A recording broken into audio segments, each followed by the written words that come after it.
Mirzapur, the family man and असुर, ये तीनों ही सीरीज़ इंडिया की one of the best web series हैं। और ये मैं उस बंदे के पर्सपेक्टिव से कह रहा हूँ जो इंडिया की मूवीज़ और वेब सीरीज़ को कचड़ा समझने लगा था। एंड इन सीरीज़ को देखने के बाद मुझे कहना पड़ेगा नहीं भाई, अभी भी पोटेंशियल है यहाँ पर। ये तीनों ही सीरीज़ मेरे दोस्तों द्वारा रिकमेंड की गई हैं। अगर वो नहीं करते तो शायद मैं देखता भी नहीं, लेकिन इन सीरीज़ को देखने के बाद मेरे मुँह से भाई यही निकला कि भाई क्या बना दिया है भाई, मतलब काफ़ी बेहतरीन लेवल की चीज़ें हैं। तो आज हम इन्हीं में से एक सीरीज़ के बारे में बात करेंगे जो इस समय ट्रेंडिंग में चल रही है, वो है असुर। और तुमने रिसेंटली रील्स या शॉर्ट्स में देखा भी होगा कि असुर का सीज़न 2 इस समय ट्रेंडिंग में चल रहा है। खैर तो मैंने अभी इसका सीज़न 1 ही देखा है, तो केवल हम उस पर ही बात करेंगे। सीज़न 2 के लिए थोड़ा वेट करना पड़ेगा, बिकॉज आई थिंक इस सीरीज़ का हर एक सीज़न बहुत ही स्पेशल है। तो हम आज केवल पहले सीजन पे ही बात करेंगे। तो इस सीरीज़ की सबसे पहली चीज़ जिसने मेरा अटेंशन खींचा वो था इस सीरीज़ का बैकग्राउंड म्यूज़िक, हाँ, जिसको हम इंट्रो भी कहते हैं।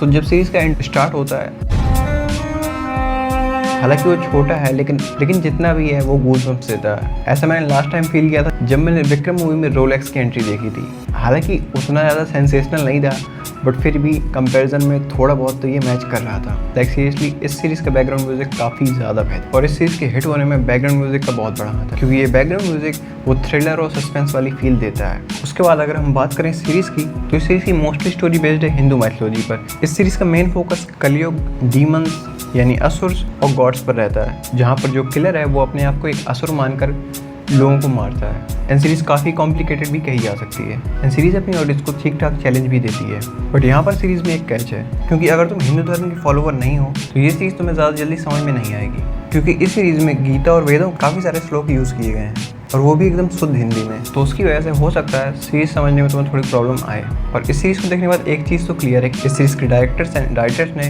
काफ़ी अच्छे से हिंदू माइथोलॉजी पर रिसर्च करी है, उसके बाद अपना कंटेंट लिखा है। तो ये चीज़ का काफ़ी बड़ा प्लस पॉइंट है। सीरीज़ तुम्हारे सामने अच्छाई और बुराई दोनों पर वैलिड पॉइंट्स रखती है, और तुम्हें मौका देती है कि तुम समझो कि क्या अच्छाई वाकई में अच्छी है या बुराई वाकई में बुरी है। एंड सीरीज़ की स्टोरी टेलिंग एंड राइटिंग काफ़ी ज़्यादा डीप है, तो पॉसिबल है तुम्हें सीरीज़ में इंटरेस्ट ना आए, लेकिन अगर तुम इस सीरीज़ में एक बार एंगेज हो गए, बिना सीरीज़ ख़त्म किए तुम नहीं उठोगे। हाँ, मुझे उठना पड़ा क्योंकि मुझे कंटेंट भी बनाना है, बट लाइक सीरियसली सीरीज़ बहुत ही ज़्यादा अमेजिंग एंड एंगेजिंग है। ये सीरीज़ एक साइकोलॉजिकल क्राइम थ्रिलर है, जिसमें विलन बहुत ही सिस्टमैटिक बट ब्रूटल तरीके से लोगों को मारता है। लाइक कुछ सीन में से तुम्हें भी लगेगा कि नहीं यार ये ज़्यादा हो रहा है। एंड यहाँ पर इन केसों को सॉल्व करने की जिम्मेदारी है CBI पर। मैंने सीरीज़ का सीजन 1 खत्म कर लिया है, लेकिन उसके बाद भी मैं अभी कंफ्यूजन में हूँ कि बेंचो सुबह है कौन। सीजन तुम्हें हर पॉइंट पे सस्पेंस मिलेगा, एंड स्टोरी को मज़ा तभी आता है जब विलन तुमसे 2 कदम आगे हो। एंड इस सीरीज़ में हमें वो चीज़ मिलती है। एंड पूरे सीजन 1 में विलन हीरो से लगभग 5 कदम आगे ही रहा है। सीरीज़ में अरशद वारसी, वरुण सोबती,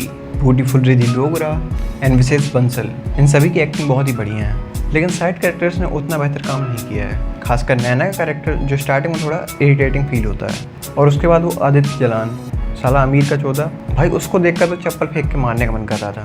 लाइक जब तुम उसकी एक्टिंग देखोगे तो तुम्हें फील होगा कि नहीं भाई, इसने ज़िंदगी में पैसा देखा ही नहीं है। बहुत ही वाहियात स्टोरी कहीं थोड़ी बहुत प्रेडिक्टेबल हो जाती है, बट उसका सस्पेंस लास्ट तक बना रहता है। तो सीरीज़ का सीजन 1 खत्म होता है जहाँ पर निखिल की बेटी is dead now, Lolark the CBI officer is also dead, Umar Saeed जो कि एक एक्टिविस्ट है वो भी मर चुका है, एंड 2 डुप्लीकेट्स ऑफ जेल में है, एंड रसूल के बारे में किसी को भी पता नहीं है। तो स्टोरी यहीं पर एंड होती है। तो भाई जो लोग मेरी तरह इंडियन कंटेंट को कचरा समझते हो, प्लीज़ एक बार ये सीरीज़ ज़रूर देखना। आई गारंटी यू तुम्हारा पर्सपेक्टिव बदल जाएगा।